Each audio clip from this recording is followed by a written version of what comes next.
Niet iedere gemeente hoeft het wiel opnieuw uit te vinden als het om woningbouwplannen gaat. Ze kunnen daarvoor de hulp inroepen van een groep experts die als een soort van vliegende kiep vanuit Den Haag kunnen komen helpen. En in Zeeland heeft dat al zijn eerste vruchten afgeworpen. En verder in deze Zeeland nu vandaag. Dode vogels houden walcheren in zijn greep. En windhooshuizen Zierikzee tegen de vlakte.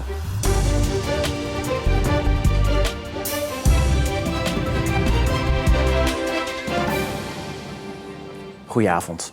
Zeeuwse overheden willen de komende jaren duizenden nieuwe woningen bouwen. Dat kunnen nieuwbouwhuizen zijn, maar ook flexwoningen of renovaties. Wat en hoe precies, dat hoeft Zeeland niet in zijn eentje te bedenken. Want landelijk wordt er meegedacht door het expertteam woningbouw uit Den Haag. Zoals bij het totaalplan Binnenstad in Terneuzen. Nou, ik vind Terneuzen echt een opknapper, hoor. Serieus, ja. Echt, we wonen hier schitterend in het centrum. Er wordt nieuwbouw gepleegd, dus er komen mooie nieuwe appartementen gebouwd. Dus daar zijn we ook blij mee, want we kijken daarop. Terneuzen wordt de laatste jaren flink aangepakt en het is nog lang niet klaar. De stad is hierbij geholpen door het expertteam woningbouw uit Den Haag. Hier is alle landelijke kennis over woningbouw gebundeld en daar heeft Terneuzen zijn voordeel mee gedaan. Het is een expertteam, dus we hebben ook expertise ingebracht van heel veel ervaring uit projecten in de landen, Enschede, Rotterdam. Weliswaar wat grotere steden, maar wel met een problematiek die wij op kleinere schaal hier ook in Terneuzen hebben. En juist het verbanden leggen tussen de problematieken en het zoeken naar oplossingen op creatieve manier, dat hebben ze ons echt meegegeven. En op die manier hebben wij ook vervolgstappen kunnen zetten. Hoewel Terneuzen de grootste stad van Zeeland is, werd er toch nog te klein gedacht. Wij kwamen niet veel verder dan individuele pandjes om die op te knappen. Maar we kregen niet echt een beweging op gang. Wat doen zij dan? Zij hebben ons geadviseerd om het groter aan te pakken. Om een totaalvisie voor de binnenstad te maken. Om ook met de bewoners te praten. Om de buurt mee te trekken in dat proces. En dat hebben we gedaan. En bij mij in studio politiek verslaggever Marcel de Kranen. Ja, Marcel, nog eventjes over dat expertteam woningbouw. Wat had het nou eigenlijk in? Nou, populair gezegd zijn het een stel knappe koppen in Den Haag die alles weten over woningbouw en die dat delen met de rest van het land. En je hoeft dan als gemeente niet steeds alles te bedenken. En in het geval van Terneuzen leidt het er dan toe dat ze hebben gezegd, denk nou groot en niet klein. Want als je het groot doet, dan kun je het gewoon beter aanpakken. Zo'n gemeente wil het natuurlijk klein doen, want die willen op de centjes passen en zuinig zijn. Maar ze leren je zeg maar anders te denken. Ja, een soort van helikopterview eigenlijk te kijken.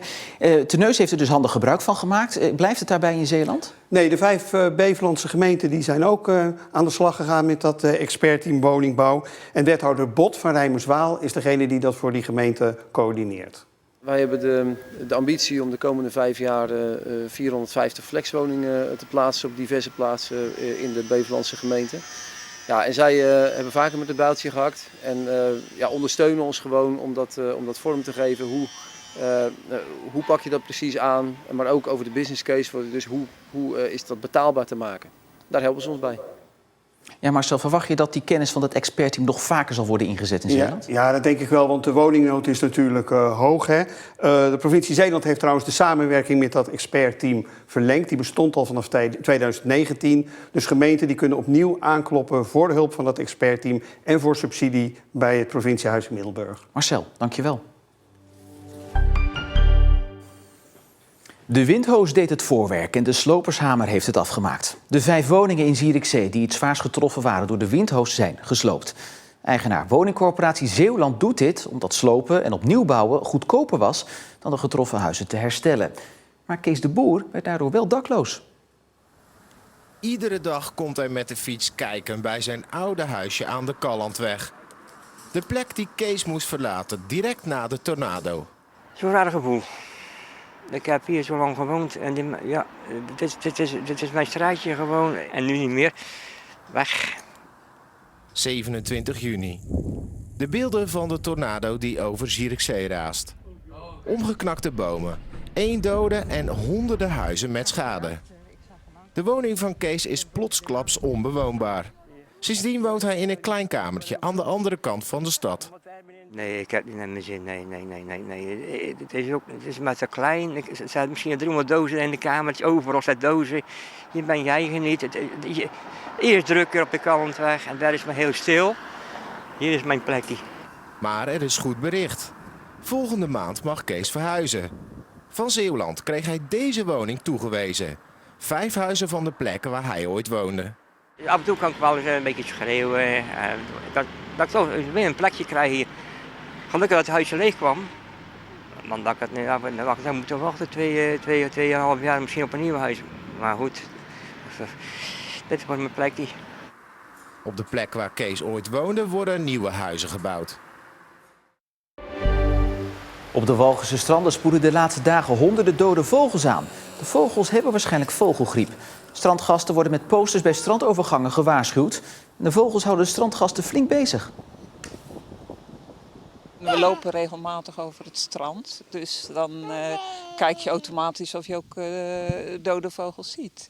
Nou ja, als we ze tegenkomen, dan is het natuurlijk een kwestie van afblijven en niet aankomen. Wat ik nu zie is toch wel met regelmaat ook wel verzwakte vogels die aanspoelen, zoals gewoon zeemeeuwen en dergelijke. Ze gedragen zich echt tam, dus ze zijn gewoon niet bang voor je. Tenminste, ze zijn wel bang, maar ze kunnen gewoon niks meer. Dus je ziet echt wel dat ze ziek zijn. Gaat u nog het water in? Nee, ja, als ik weet dat er dode vogels en weet ik veel wat er allemaal in de dan ga ik het water niet in. Iedere dag worden de dode vogels opgeruimd en vernietigd. Woensdag begint de GGD in Zeeland met het vaccineren tegen apenpokken. De doelgroep die daarvoor in aanmerking komt krijgt vanaf vandaag een uitnodiging. Dat zijn er ongeveer 300 personen. Het zijn onder meer mensen die HIV hebben en mensen die geregistreerd staan als gebruiker van PrEP, een middel om HIV te voorkomen. Het apenpokkenvirus kan zorgen voor pijnlijke uitslag en hevige hoofdpijn en koorts. In het schoolgebouw aan de Grachtweg in Zierikzee worden vanaf maandag definitief 35 asielzoekers opgevangen. De gemeente liet vorige week al weten dat ze de school wilden gebruiken voor de opvang, maar het was nog niet zeker of het gebouw ook geschikt was. Inmiddels is duidelijk dat dit kan. En de gemeente Middelburg heeft besloten dat ze de noodopvang van vluchtelingen in studio A58 langer openhoudt. Sinds oktober vorig jaar zitten daar 120 asielzoekers. Dat zou eind dit jaar stoppen, maar die termijn is nu met een jaar verlengd. Voetballer Giovanni Sierenveld uit Vlissingen kan vanavond zijn debuut gaan maken voor zijn nieuwe club, ADO Den Haag. De verdediger leek deze zomer lang op weg om zijn contract te gaan verlengen bij NAC Breda, maar koos voor een nieuw avontuur. En bij ADO gaat hij samenwerken met een bijzondere trainer. Nou, laten we beginnen met de vraag of je al een beetje aan het inburgeren bent in de stad Den Haag. Als ik zeg OO Den Haag, wat zeg jij dan? OO Den Haag, mooie stad, achter de duinen. Er zit er wel een beetje in, Als ik geen Hagenees zou zijn. Ja, ik hoorde het van mijn vader een beetje dat ADO interesse had en ik dacht gelijk van ik wil naar ADO. En ook als je zo'n trainer hebt met zo'n mooie carrière, wat wil je nog meer als jonge jongen? Dus ik ben denk ik wel op de juiste plek hier zo. Je kreeg ook een telefoontje van Dirk Kuyt, begreep ik. Ja, hij wou me er gewoon graag bij hebben en de ambities van ADO, ja, die willen natuurlijk kampioen worden. En hij zei gewoon tegen mij dat ik daar gewoon in mee moet groeien. Het is een hele talentvolle speler. Die volgens mij nog niet helemaal in de gaten heeft hoeveel voorwaarden en kwaliteit hij heeft als verdediger. Hij is enorm fysiek sterk, heeft lengte, kan goed het duel spelen. Wij gaan gewoon met hem aan de slag om dat talent eruit te laten komen. Iedereen denkt het is alleen voetballen, maar daar komt meer bij kijken. Goed eten, op tijd gaan slapen. Ook al moet je om 3 uur gaan spelen, dat je toch gewoon voldoende rust pakt. En die dingen komen er gewoon bij kijken en die moet je ook gewoon voor brengen om gewoon top te presteren op het voetbal. Bij Guillermo is het soms, omdat hij zo sterk is, omdat het hem zo gemakkelijk afgaat, doet hij dingen soms niet op de volledige 100%, maar soms op 80, 90. Wat ik hem op de korte termijn heb meegegeven is dat hij elk duel, elke training, dat hij altijd aan moet staan. Op het moment dat hij die stap kan maken, nou, dan kan het wel eens heel snel gaan met Guillermo. Ja, ik wil gewoon basisspeler worden bij ADO.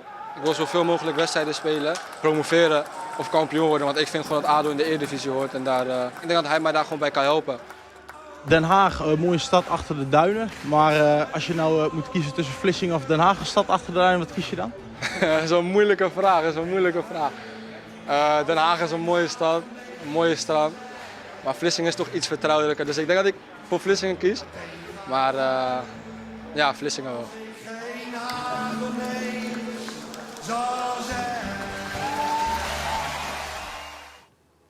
En vanavond om 8 uur begint het nieuwe seizoen in de keukenkampioen-divisie. ADO Den Haag speelt dat met mogelijk Sierenveld in de basis tegen Heracles Almelo. Het regende vandaag, maar niet op de gewenste plekken, want de buien bleven boven zee hangen. Het was wel koeler dan eerdere dagen met maximaal 22 graden. En dit weekend wordt zonnig en hoe verrassend ook droog. Bij maximaal 22 graden bij een soms krachtige wind uit het noorden. En volgende week weer warmer met temperaturen richting de 30 graden. En dan nog even dit, want terwijl de mussen al een tijdje van het dak vallen, zijn ze in Terneuzen al helemaal in de kerststemming. Het kantoor van Stichting Wees ademt een en al kerst uit. De stichting doet dit om kerstpakketten aan de man te brengen. Ziet er vreemd uit, maar voor de stichting de normaalste zaak van de wereld. Vorig jaar hebben we midden van de zomer in kersttruien rondgelopen. Bij ons is het altijd een beetje kerst. En wie denkt dat Lambrechts nu duimen zit te draaien, heeft het mis. De slager komt op 20 december 3 pakketten halen. Maar ik zal geen namen noemen, maar hele grote bedrijven zijn er soms ook al meer dan een jaar op voorhand mee bezig. Ja, en nu maar hopen dat mijn baas dit ook ziet. Tot zover Zeeland Nu voor vandaag. Nog een fijne avond, een goed weekend en graag tot morgen.